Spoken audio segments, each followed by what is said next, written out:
I was 25 when I married Daniel, and the world seemed drenched in perpetual spring. He was my mirror, reflecting everything I longed for in life. His smile was my sunrise, his touch my sanctuary. Our dreams entwined like the melodies of our favorite songs. "Abigail," he would whisper, his eyes like tranquil pools. "We'll build a life together, you and I." We settled into a quaint house tucked away in a tree-lined suburb, miles away from the chaos of city life. The house was a symbol of our love, filled with memories that we painted on the walls, etched into the floor, and sealed with shared laughter. Life was a harmonious dance, and Daniel was my perfect partner. Then one autumn evening, over dinner, he brought up the subject that would unravel our perfect tapestry. "Abigail, dear," he said, his eyes glowing with a gentle fervor. "Mother's lonely in her old house, and I think it would be wonderful if she stayed with us." The world paused for a heartbeat. I looked into his eyes, searching for signs of jest, but found only sincerity. "Are you sure, Daniel?" I asked, my voice barely above a whisper. "I mean, it's a big decision." He reached across the table, taking my hand in his, and his eyes were soft but resolute. "She's family, Abby," he said, using the nickname that always made me melt. "We can make her feel welcome. It's just for a little while." In that moment, I chose to trust him, to believe in the love that united us. And so I nodded, a smile trying to break through my uncertainty. Mrs. Alara Whitman arrived with the winter chill, her presence like a storm cloud, slowly obscuring the sun. The early days were a facade of pleasantries and courteous smiles. She was a stern woman, her eyes sharp and probing, her voice carrying an unspoken authority. "Thank you for having me, Abigail," she said, her words like ice as she surveyed our home with a critical eye. "I'm sure we'll get along just fine." Her voice trailed off into a silence that hung in the air, a silence that I would soon learn to recognize as the quiet before the storm. In those first days, I was blinded by my love for Daniel and my hope for a harmonious family life. But as the winter snows melted, revealing the bare and frozen earth, I would come to see Mrs. Whitman for what she truly was. Her demands began as whispers, then grew into thunderous roars. Her criticism became a constant companion, her judgment a shadow that followed me through the rooms of my own home. The perfect beginning was fading, and in its place, the seeds of discord were being sown. Little did I know that those seeds would grow into a nightmarish garden where love would wither and trust would crumble into dust. But that was still in the future. In those early days, all I saw were possibilities, all I felt was hope, and all I knew was love.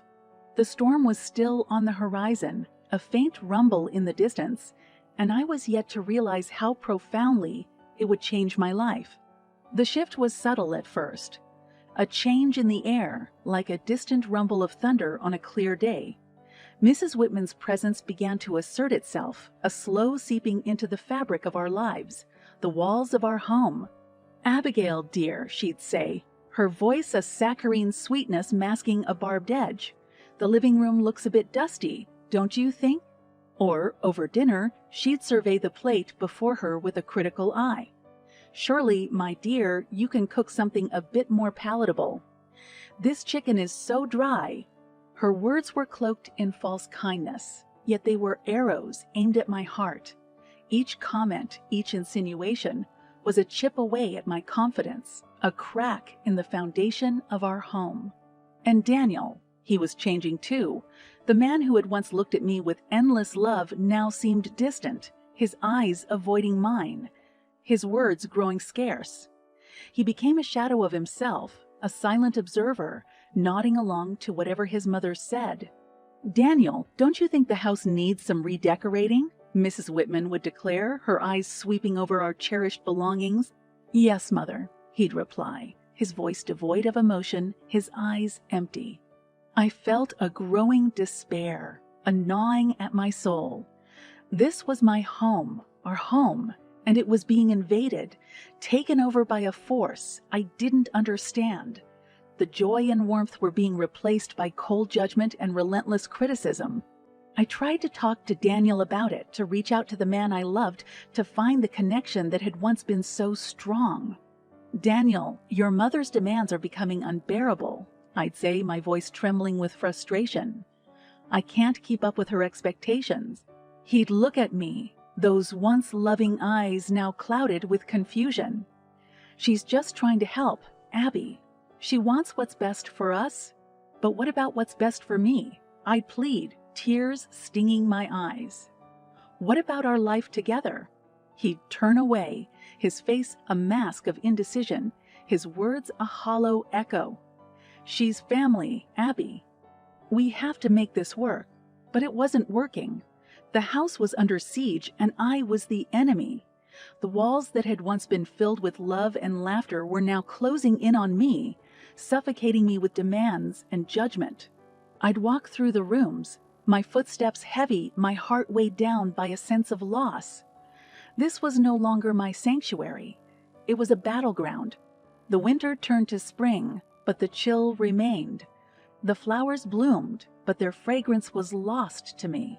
The sun shone, but its warmth couldn't reach me. I was trapped in a house that was no longer mine, living a life that was slipping through my fingers. The seeds of discord were growing, their tendrils reaching out, wrapping around my heart, choking the joy, the love, the hope. And through it all, Mrs. Whitman's eyes watched, cold and calculating, her voice a constant reminder of my failure, her presence a siege on my soul.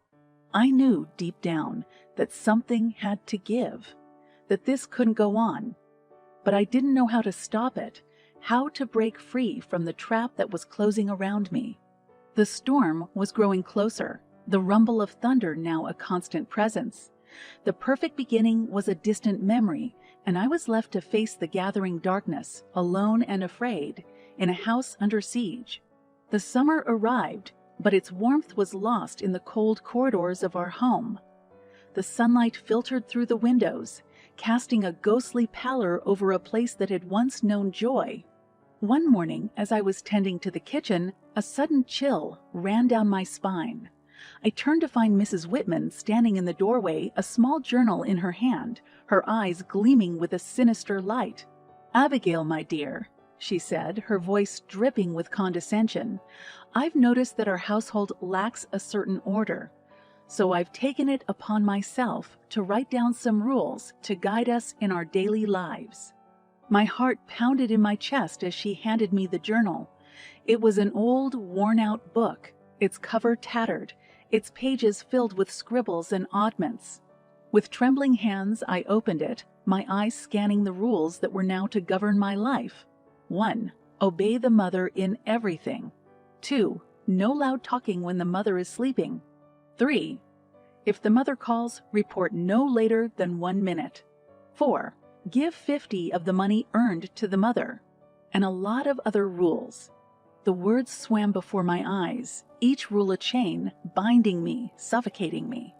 My mind screamed in disbelief, my body paralyzed by the audacity of it all.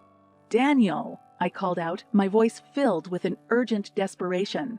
He came running, his eyes wide with concern, but as he read the rules, his face fell, his expression turning into one of submission.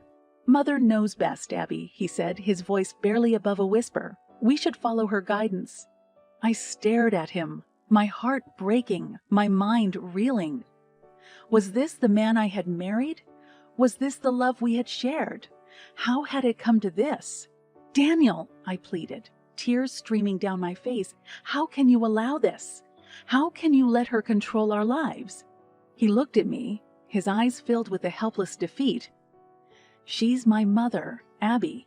I have to honor her wishes. But what about my wishes? What about our marriage?" I cried, my voice cracking under the weight of my despair. He turned away, his shoulders slumping, his words a hollow echo. "We have to make this work. For the sake of the family." And with that, he walked away, leaving me standing in the kitchen, the rules of the house clutched in my hand, the cold realization settling in my heart. This was no longer a marriage. It was a dictatorship. This was no longer a home. It was a prison. The days turned into weeks, the rules becoming the law, each one a constant reminder of my subjugation, my loss of identity. I became a ghost, drifting through the rooms, my voice silenced, my spirit crushed. I obeyed the rules, followed the commands, lost myself in the endless cycle of demands and judgments. And through it all, Mrs. Whitman's eyes watched, her satisfaction growing, her power expanding. The storm was no longer on the horizon. It was here, raging around me, tearing at the fabric of my life. The rules of the house had become the chains of my existence, and I was trapped, bound by the words that had taken away my freedom, my dignity, my love. I knew, in the depths of my soul, that something had to change, that I could no longer live like this. The time for submission was over. The time for rebellion had come. The seeds of discord had grown into a dark and twisted tree, and I was ready to tear it down, to reclaim my life, my home, myself. The battle lines were drawn, and I was ready to fight. The rules of the house would no longer define me. They would be the catalyst for my revenge. The plan took shape in the dark corners of my mind, a desperate seed growing into a towering tree of determination. No longer would I be shackled by the rules of the house. No longer would I bow to the whims of Mrs. Whitman. Each day, as I went through the motions of obedience, my mind was alive with possibilities, strategies, a path to freedom. The key was the house itself, my inheritance, my sanctuary, and the very weapon I would use to reclaim my life. The first step was the paperwork, the legalities that would ensure the house was mine and mine alone. I consulted a lawyer in secret, my heart pounding with fear and exhilaration. The papers were drawn up, the deeds secured, my ownership reaffirmed. Next was the gathering of evidence, the recording of Mrs. Whitman's tirades, her demands, her cruelty. I became a silent observer, documenting each transgression, each injustice, my resolve growing with every word, every glance, every command. Through it all, Daniel remained a shadow, his eyes avoiding mine, his soul lost to the grip of his mother. But I no longer saw him as the man I loved. I saw him as a weak pawn, a traitor to our love, a willing participant in my humiliation. The weeks turned into months, the evidence mounting, the plan solidifying, the day of reckoning drawing near. And then it was time. I chose a day when the sun was shining, its rays casting a golden glow over the house that had been the stage for my downfall and would now be the instrument of my revenge. I woke that morning with a sense of purpose, my body humming with anticipation, my mind clear and focused. I dressed with care, choosing a simple yet elegant outfit, the armor for the battle ahead. Breakfast was a quiet affair, Mrs. Whitman issuing her usual commands, Daniel nodding in agreement, both oblivious to the storm that was about to descend. When the meal was over, I stood, my voice steady, my eyes fixed on Mrs. Whitman's cold gaze. "Mrs. Whitman, Daniel," I began, my words cutting through the silence like a blade, "I have something to say." Their eyes widened, surprise and confusion playing across their faces. "This is my house," I continued, my voice growing stronger, "and as of today, you are no longer welcome here." The room erupted into chaos, Mrs. Whitman's face turning a furious red, her voice a shriek of disbelief. "You can't do this!" she screamed, her eyes wild with rage. "This is our home!" "No," I replied, my voice calm and unwavering. "This is my home, and I have the legal documents to prove it." I handed them the papers, my hands steady, my heart resolute. They scanned the documents, their faces turning pale, their protests dying on their lips. "You have 24 hours to leave," I said, my words final, my decision unyielding. "Pack your belongings and go. I will not be swayed." And with that, I walked out of the room, leaving them to their disbelief, their anger, their loss. The next 24 hours were a whirlwind of activity. Mrs. Whitman's rage giving way to desperation, Daniel's confusion turning into a dawning realization of the truth. I watched from a distance, my heart a mix of triumph and sorrow, my mind at peace with my decision. And then they were gone. The house was empty, the rooms echoing with the silence of victory, the walls bearing witness to my reclaiming of self. I stood at the window, looking out at the world, a sense of freedom washing over me, a weight lifted, a battle won. The house was mine once more, but more than that, I was mine once more. The rules of the house were no more, the chains broken, the darkness lifted. The reckoning had come, and I had emerged victorious. My revenge complete, my spirit whole. In the distance, I saw them leave. Mrs. Whitman's shoulders slumped, Daniel's eyes filled with a lost emptiness. I felt no pity, no regret. I had fought for my life, my dignity, my love, and I had won. The sun set that evening, its rays casting a golden glow over the house that had been my battleground, my sanctuary, my redemption. I stood at the threshold, looking back at the past, then stepped into the future, the door closing behind me. The chapter ending, a new journey beginning. The house was mine, but more than that, I was mine, and I would never let anyone take that away from me again. The echoes of the past still lingered in the house, but with each passing day, they grew fainter, replaced by the sounds of renewal, hope, and the promise of a new beginning. The rooms that had once been suffocated by the stifling presence of Mrs. Whitman now breathed with life. I set about rearranging the furniture, painting the walls, and infusing the space with my own identity, my own essence.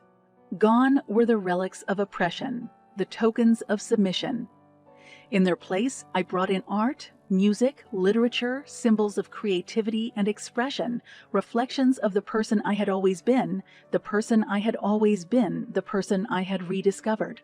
Friends who had been kept at bay during those dark months now returned, their eyes wide with admiration, their hearts warm with support. "Abigail, you've transformed this place," they would say, their voices filled with awe.